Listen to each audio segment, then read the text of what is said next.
మెదక్ వెళ్దాం. మెదక్లో అయితే ఒక పక్క అయితే అధికార పార్టీ నామినేటెడ్ పోస్టులు అదేవిధంగా అభ్యర్థులను అయితే ప్రకటించింది, కానీ ఇంకా మేనిఫెస్టో ప్రకటించలేదు. ఇంకో పక్క చూసుకున్నట్లయితే కాంగ్రెస్ పార్టీ మాత్రం మేనిఫెస్టో ప్రకటించింది, కానీ ఇంకా అభ్యర్థులను ప్రకటించలేదు. సో ఈ రెండింటి మధ్య అయితే పోటాపోరి వార్ అయితే జరుగుతోంది. సో ఈ నేపథ్యంలోనైతే త్వరలో అంటే మేము చేసాం మీరు చేయలేదు అన్న నేపథ్యం అయితే ఇక్కడ ఎక్కువగా వినిపిస్తున్న వారికి మనం చెప్పుకోవచ్చు. అయితే అధికార పార్టీ ఇప్పుడున్న బీఆర్ఎస్ పార్టీ త్వరలోనే మేనిఫెస్టో కూడా విడుదల చేసే అవకాశాలు కనిపిస్తున్నాయి. అయితే మేనిఫెస్టోలో ఏముంటాయి అని మనకైతే కొంత ఉత్కంఠ అయితే నెలకొంది. మేనిఫెస్టో అన్ని వర్గాలకు సంతోషపడేలా ఉంటుందని అయితే మంత్రి హరీష్ రావు అంటూ ఉన్న పరిస్థితి అక్కడ కనిపిస్తోంది. దీని మీద పూర్తి అప్డేట్స్ మా ప్రతినిధి మెదక్ నుండి సునీల్ లైవ్లో అందుబాటులో ఉన్నారు. సునీల్, చెప్పండి.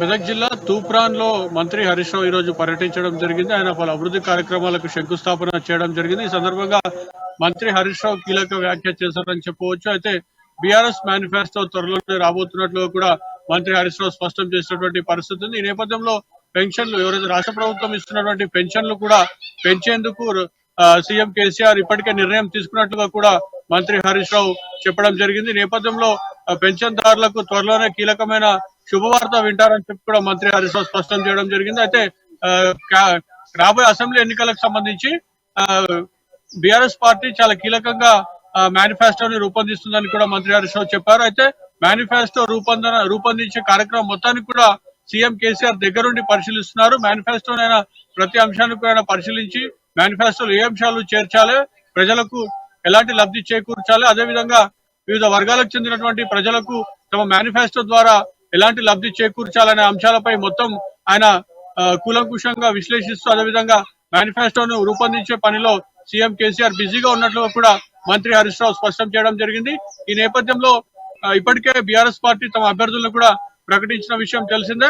అయితే రాబోయే అసెంబ్లీ ఎన్నికలకు సంబంధించి మేనిఫెస్టో రూపొందించే పనిలో మాత్రం సీఎం కేసీఆర్ బిజీగా ఉన్నారని చెప్పి కూడా మంత్రి హరీష్ రావు చెప్పడం జరిగింది. మరోవైపు ఆయన పనిలో పనిగా అటు బీఆర్ఎస్ అటు బీజేపీ కాంగ్రెస్ లపై కూడా తీవ్ర స్థాయిలో విమర్శించడం జరిగింది. ఇటీవలే గజ్వేల్ నియోజకవర్గంలో కాంగ్రెస్ పార్టీ నాయకులు షబ్బీర్ అలీ పర్యటించారు. గజ్వేల్లో ఇప్పటివరకు సీఎం కేసీఆర్ 2 సార్లు అక్కడి నుంచి ప్రాతినిధ్యం వహిస్తూ ఆయన చేసిన అభివృద్ధిపై కూడా ఆయన అంశాలపై కూడా షబ్బీర్ అలీ పరిశీలించడం జరిగింది. నేపథ్యంలో షబ్బీర్ అలీ విమర్శలు చేయడం జరిగింది. గజ్వేల్లో ఆశించదగ్గ అభివృద్ధి లేదని చెప్పి కూడా విమర్శించడం నేపథ్యంలో ఈ రోజు మంత్రి హరీష్ రావు కౌంటర్ గా షబ్బీర్ అలీపై విమర్శలు చేయడం జరిగింది.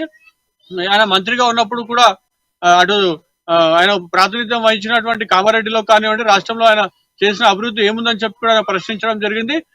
తూప్రాన్ గుండా ఆయన వెళ్లే పరిస్థితి ఉంది కామారెడ్డికి. అప్పుడు ఆయన మంత్రిగా ఉన్నప్పుడు కూడా రోడ్డు వేయలేదు, కానీ అప్పటి ప్రస్తుత బీఆర్ఎస్ ప్రభుత్వం వచ్చాక 4 లైన్ల రోడ్డు వేసామని చెప్పి కూడా మంత్రి హరీష్ రావు చెప్పడం జరిగింది. గజ్వేల్లో జరిగినటువంటి అభివృద్ధి పనులు అదేవిధంగా తెలంగాణ రాష్ట్రంలో జరిగినటువంటి అభివృద్ధి పనులను దేశం మొత్తం చాలా రాష్ట్రాల్లో కూడా వీటిని కాపీ కొట్టు అక్కడ అవలంబించాలని చెప్పి కూడా చాలా రాష్ట్రాలు చూస్తున్నటువంటి పరిస్థితి నుంచి కూడా చెప్పడం జరిగింది. ఇప్పటికే చాలా రాష్ట్రాలు వీటన్నిటిని కూడా పాటిస్తున్నాయని కూడా చెప్పడం జరిగింది. మరోవైపు మంత్రి హరీష్ రావు మాట్లాడుతూ అయితే బీజేపీ నాయకులు రాష్ట్రానికి తెచ్చిన నిధులేం లేవని చెప్పి కూడా విమర్శించడం జరిగింది.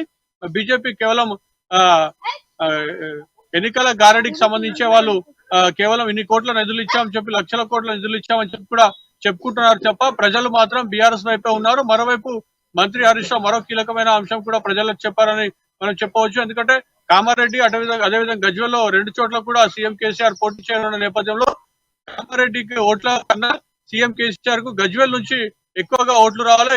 కేవలం కామారెడ్డిలో వచ్చిన ఓట్లతో పోలిస్తే గజ్వేల్ ఓట్ల సంఖ్య ఎక్కువ ఉండాలి. భారీ మెజార్టీతో సీఎం కేసీఆర్ ని గెలిపించుకోవాలని చెప్పి కూడా ఇప్పటికే మంత్రి హరీష్ రావు విజ్ఞప్తి చేసినటువంటి పరిస్థితి. కేవలం బీఆర్ఎస్ తోనే అభివృద్ధి సాధ్యం. తెలంగాణ రాష్ట్రం ఏర్పడ్డాక బీఆర్ఎస్ అనేక సంక్షేమ పథకాలు చేశాయి. సీఎం కేసీఆర్ ఇస్తున్నటువంటి కేసీఆర్ కిట్లలో సీఎం కనిపిస్తున్నారు, కాళేశ్వరం నీళ్లలో కనిపిస్తున్నారు. ప్రతి ఇంట్లో కూడా కేసీఆర్ పథకాలు అందాయి. ప్రతి మనిషి గుండెలో కూడా సీఎం కేసీఆర్ పదిలంగా స్థానం కల్పించుకున్నారని చెప్పి కూడా మంత్రి హరీష్ రావు చెప్పడం జరిగింది.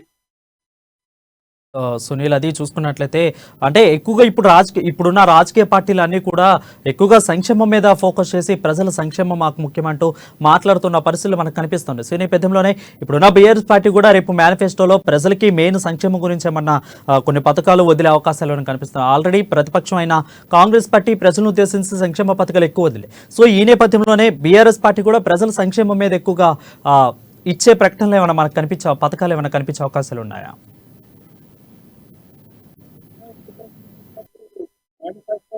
కీలకమైన అంశాలు ఉన్నాయి. ప్రజలకు అదేవిధంగా చాలా వర్గాలకు కూడా మేలు చేకూర్చేటువంటి పథకాలు రాబోతున్నాయి. ప్రజలు ముఖ్యంగా తెలంగాణ రాష్ట్ర ప్రజలు మొత్తం కూడా త్వరలోనే శుభవార్త వింటారని చెప్పి కూడా ఇప్పటికే మంత్రి హరీష్ రావు చెప్పడం జరిగింది. మరోవైపు ఆయన ఒక సంకేతం అయితే ఇచ్చారు. ఇప్పటివరకు ఇస్తున్నటువంటి పెన్షన్లు అయితే ఖచ్చితంగా పెంచబోతున్నాం. అది ఎంత పెంచాలనేది కూడా సీఎం కేసీఆర్ మేనిఫెస్టోలో రూపొందిస్తున్నారు.